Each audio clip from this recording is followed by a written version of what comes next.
The Entrepreneur's Library, episode 148. Welcome to the Entrepreneur's Library, the only book-centric podcast that reviews all the top-selling business books and shares authors' perspective firsthand. This is your resource to finding the next great book that will enable you to grow personally and professionally. Welcome your host, Wade Danielson. Welcome back to the EL. Today we have Larry Kotlikoff, author of Get What's Yours, The Secrets to Maxing Out Your Social Security. Welcome, Larry, and thank you for joining us on the Entrepreneur's Library.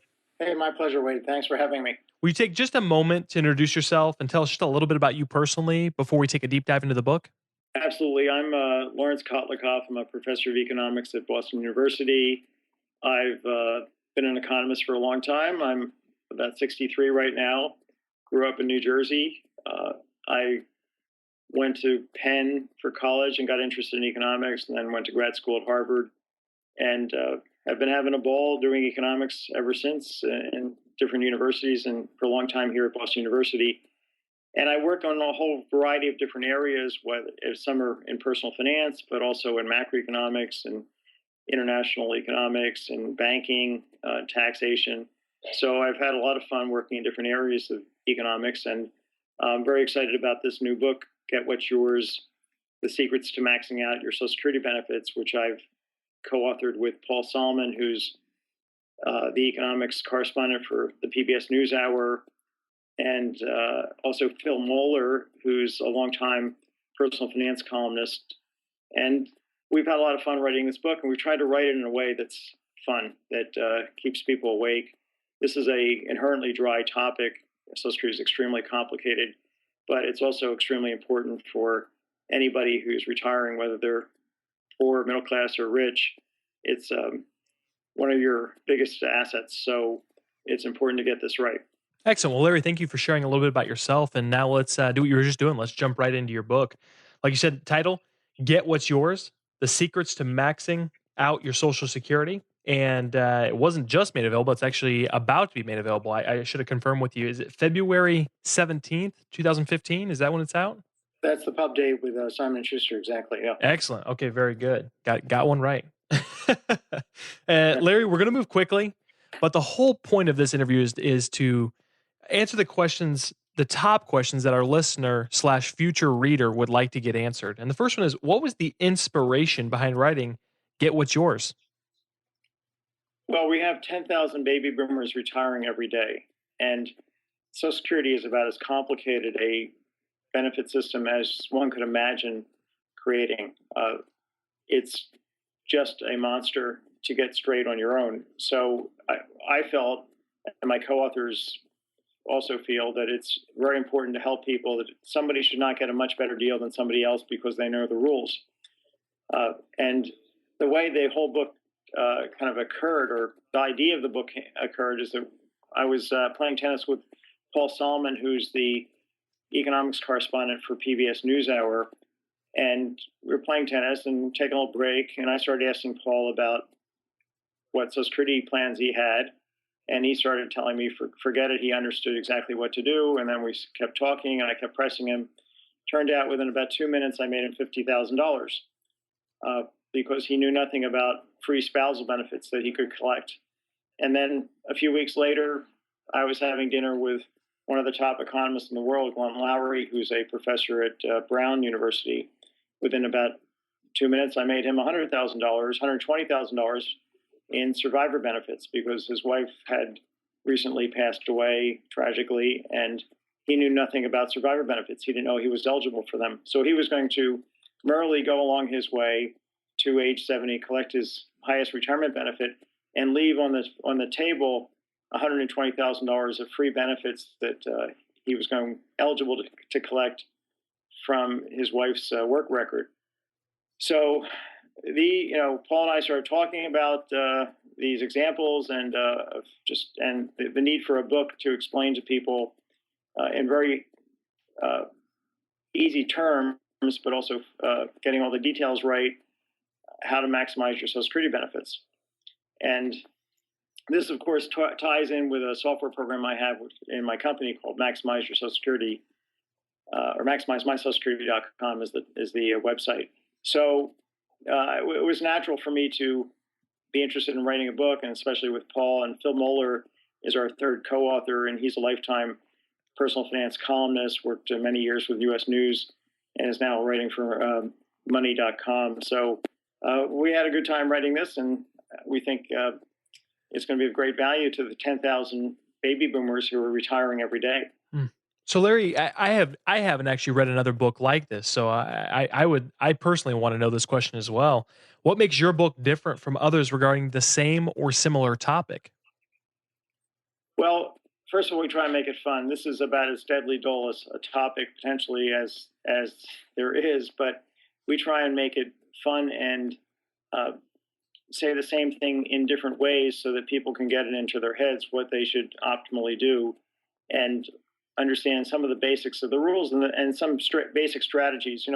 There's a lot of books that just say, here's what you can do and just list it down, but don't actually give you kind of a key framework for how to proceed. And we're trying to provide a basic strategy. And the strategies involves 3 rules. One is to be patient, because there's a big payoff to waiting to collect benefits. Another is to make sure you get all the benefits available to you. And the third is really to sequence your benefits so that you don't have one benefit wiping out the other. Social Security doesn't give you 2 benefits at once. They'll give you the larger of the 2. So the trick to maximizing your lifetime benefits is to take one benefit first and let the other one grow, and then switch on to the other benefit. In the context of a couple, can be complicated, but there are ways to do this. And then, there are a lot of benefits that people aren't aware of. As I said, my friends wasn't aware of this survivor benefit, widower benefit. Other friends wasn't aware of the spousal benefit. There are divorcee spousal benefits, divorcee widows benefits. There are special rules for the disabled. There's special rules if you have been working in non-covered employment. So there's lots of different rules that pertain to different people. And our book tries to, after laying out the general story, talks about in separate chapters about things that pertain to different types of people, like gay couples, for example, divorced couples, widow couples, individuals, not divorced couples, divorcees, people that have never been married. They also have special things that they should do and think about. I know that the listeners here are entrepreneurs, and one thing I want to get across right here at the beginning of this podcast is that people that are relatively high income have the most to gain from getting Social Security right. That's one of the things we point out right at the beginning of the book, because it's true that Social Security is a progressive system in the sense that the benefits are provided on a progressive basis.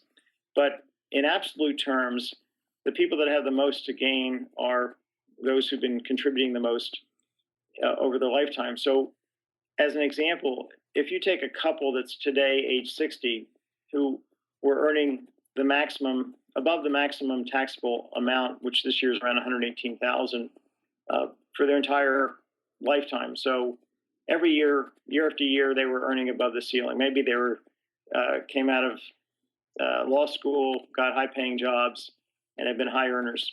Well, if they take their benefits immediately at age 62, or not immediately, but as early as possible, they're currently age 60, they'll have a present value of lifetime benefits of about $1.2 million.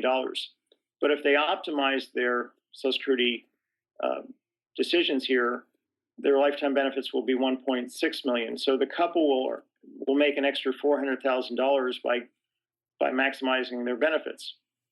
And you would read this in our book and figure out what to do. And $400,000 for even a high earning couple is a lot of money. So that's probably at the upper end of what anybody can make from getting Social Security right. But you can see that there's a lot of money here on the table. But almost for everybody, there's something to be made here. I was looking at a case the other day of a older husband, a younger wife, and they have a disabled child. And Social Security provides benefits, child benefits to this disabled child. And it turned out that the optimal plan for them involved them collecting 8 different benefits over time. And getting the timing exactly right is important. And knowing that, now my husband has died, my disabled child can not just collect on my record, but he can collect a widow's benefit or a child survivor benefit on my husband's record. Let's see if that's going to actually raise our benefits. So there are all kinds of situations that we explore here in the book. And the main thing is that there's a lot of money on the table. There's a lot of money on the table for those people who are listening for themselves personally, but also for their employees.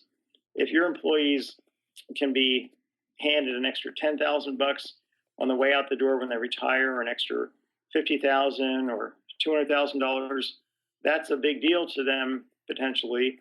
And having your HR department give every retiring employee a copy of our book is a very nice going away present. Or having them sit down and discuss Social Security optimization with the retiring workers is a nice going away present. So, why not take advantage of what Uncle Sam is offering and make sure that everybody gets what's theirs? Absolutely. So, how would you suggest the reader engage with your book? Did you design it to be read from front to back, or can they jump in, jump out as the information is needed? The first 7 chapters are general chapters, and then we move on to looking at specifics like somebody who's had multiple marriages. How do they play the marital status game? Should they get, Social Security has very big incentives to get married, also has incentives to get divorced. It has incentives for people that are who are not married not to get married. So it depends on your situation. That's an example of a decision that has Social Security implications, exactly the timing of when you get married. For example, if you get married before age 60 and you've been divorced, you get remarried, you cannot collect a widow benefit on your ex's work record when your ex dies. But if you wait till 60, you can. So that's just an example of one of the things you learn in this book. We have, at the end of the book, 50 different Social Security secrets listed. The biggest secrets we came up with in terms of Social Security benefit collection, in terms of how to maximize your benefits. But also there's another chapter called 25 gotchas, and it's a list of 25 of the worst gotchas, because Social Security is set up to trap people. If they don't get things exactly right, they can lose all this extra money that would otherwise be theirs. Just like my friend Paul, who's the co-author, would have lost about $50,000 in benefits had he not talked to me. And same thing with Glenn. My friend Glenn would have lost $120,000. So we have kind of general discussions, and then specific chapters that apply to specific people. But everybody has a brother or a sister or a friend who's in one of these chapters. Somebody's got a friend who's gay, and if they're living in a state which doesn't recognize gay marriage, what's the story? Well, that chapter's something they should read so they can tell their gay friends. If it's a younger person and they've got older parents who are retiring, they want to know what the story is to make get their parents the best deal, so that they're not stuck having to pay all the bills. Let Uncle Sam pay some of these bills through Social Security. So that's why I think all the chapters have relevance to all the readers, maybe not directly, but indirectly for their friends and family. So that's, and then, in the beginning, we're not talking just about Social Security's provisions right at the beginning. We also talk about, for example, how to think about your lifetime benefits. Social Security is not just another investment. It's really an insurance policy. It's paying you benefits that continue until you die. So it's an annuity, and it's a very unique annuity. It's inflation indexed, and it's the basic level of your benefits. Your retirement benefit starts out at a much higher level if you wait to collect it at age 70 versus age 62. It's 76% higher starting at age 70 if you wait, and that's after inflation. So that's above and beyond inflation. It's 76% higher. So there's an enormous payoff to waiting to collect. But as one will read in the book, the optimal strategy not always to wait to collect. You may need to take your benefits somewhat early in order to get benefits for your other dependents, like your spouse and your children, get those benefits going. And then you have an option when you're hitting full retirement age to suspend your benefit and start it up again at a higher level. So even people that have already retired and started taking benefits, let's say 62, and they're now 67, they too have an option to raise their lifetime Social Security benefits, again, through this process of suspending their benefit and starting up again. So I think there's something here for everybody, and there's 10,000 people retiring a day. And I know from, from a lot of different sources that 10,000 people retiring a day are not making the right decision. They're almost all making the wrong decision. So that's really why we wrote this book. And it's also meant to be highly entertaining. The people that have reviewed it, like Jane Bryan Quinn and Jane Pauley, have found it extremely fun. They said, who would expect to have to read a book about Social Security and be laughing? And that's what we wrote it to be fun, and it's going to make you happy and laugh, but also angry at a government that has set up a system this convoluted with maybe the best of intentions. So, Larry, with everything you just talked about, this next question I think is extremely important. It's that if the reader could only take away one concept, principle, or action item out of your entire book, what would you want that to be? There's great reason to take this very seriously. It's for most middle class and low income people, their biggest financial asset. For the rich, it's also, in absolute terms, one of their largest financial assets. Might not be the largest, but it's probably the second largest or the third largest. So it's an asset that you need to optimize, that you need to get right, because it's not like just letting your stocks grow or you hope they grow, letting them ride. You need to really understand exactly what you're doing, and do not trust Social Security to give you the right answer. I believe from long experience in talking to people that the Social Security folks, perhaps with good intention or not, are giving bad advice about 40% of the time. They're telling people to do the wrong thing about 40% of the time. So I would not trust anybody at Social Security to tell anybody to do what to do. So this might be kind of an odd question, but I always love to ask an author, do they have a favorite quote from their own book? So do you have a quote, and can you tell us a little bit about what it means to you? Well, we took provisions from, I guess our favorite quotes are, we took quotes right from Social Security's own regulations, and we just put them in boxes. And we have a series of these things called Social Security verbatim, and they're just, here's an example. Quote, the regulations that require a notice for an initial determination contemplate sending a correct notice. We consider that an initial determination is correct even if we send an incorrect notice. That's straight out of Social Security's rules. That is very funny, but it's also very sad. They're saying if they send you the wrong information, too bad. You can't get any justice or any adjudication on the basis of they're making mistakes. They're above the law, or they're above making mistakes. So that's what we have sprinkled throughout the book, these items called Social Security verbatim, where we just pull something very funny from Social Security and present it. And again, it's very funny, but also very sad. So, Larry, my last question for you. Obviously, we couldn't be a book centric podcast if I don't ask you for a book recommendation, and that's what I'm going to ask. What is one book you would recommend based on the way that it impacted or created a paradigm shift or lifestyle shift in your life? Oh, let's see. I guess my basic economics, introductory economics book was a big life changer because it got me into this field, which I think has been a lot of fun and let me do a lot of things and interact with a lot of people. And Samuelson's Economics 101 was the book that I was using when I was in college. It's still on the market in some version, but I would say anybody who hasn't had a good solid course in economics should grab a very straightforward, first-rate Principles of Economics textbook and just read it on their own.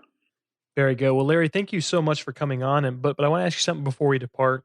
Can you recommend the best way for our listeners to get more information on you and your book, Get What's Yours? Well, we have a website called getwhatsyours.com, and we also, for the book, and my personal website is kotlikoff.net, and I also have this software called Maximize My Social Security, which is maximizemysocialsecurity.com. So those three are good sources, but the key thing here is the book, and it's getwhatsyours.com, or just go to Amazon and buy it, because it's not expensive and it can make a lot of money for you, and it can make a lot of money for your employees. So I would say buy it for yourself and buy it for all your employees who are 50 and over, and certainly buy it for the people that are retiring as a going away present. So, Larry, thank you so much for coming on and sharing your book with us today. My great pleasure. Thank you. Thanks again for listening in today. If you'd like more information on Larry or his book, Get What's Yours, visit the elpodcast.com. Looking for your next book idea? Head over to the elpodcast.com, where Wade shares his amazing resource, the top 10 business books recommended by over 500 entrepreneurs, with you for free. That's the elpodcast.com. Till the next time, keep it on the EL.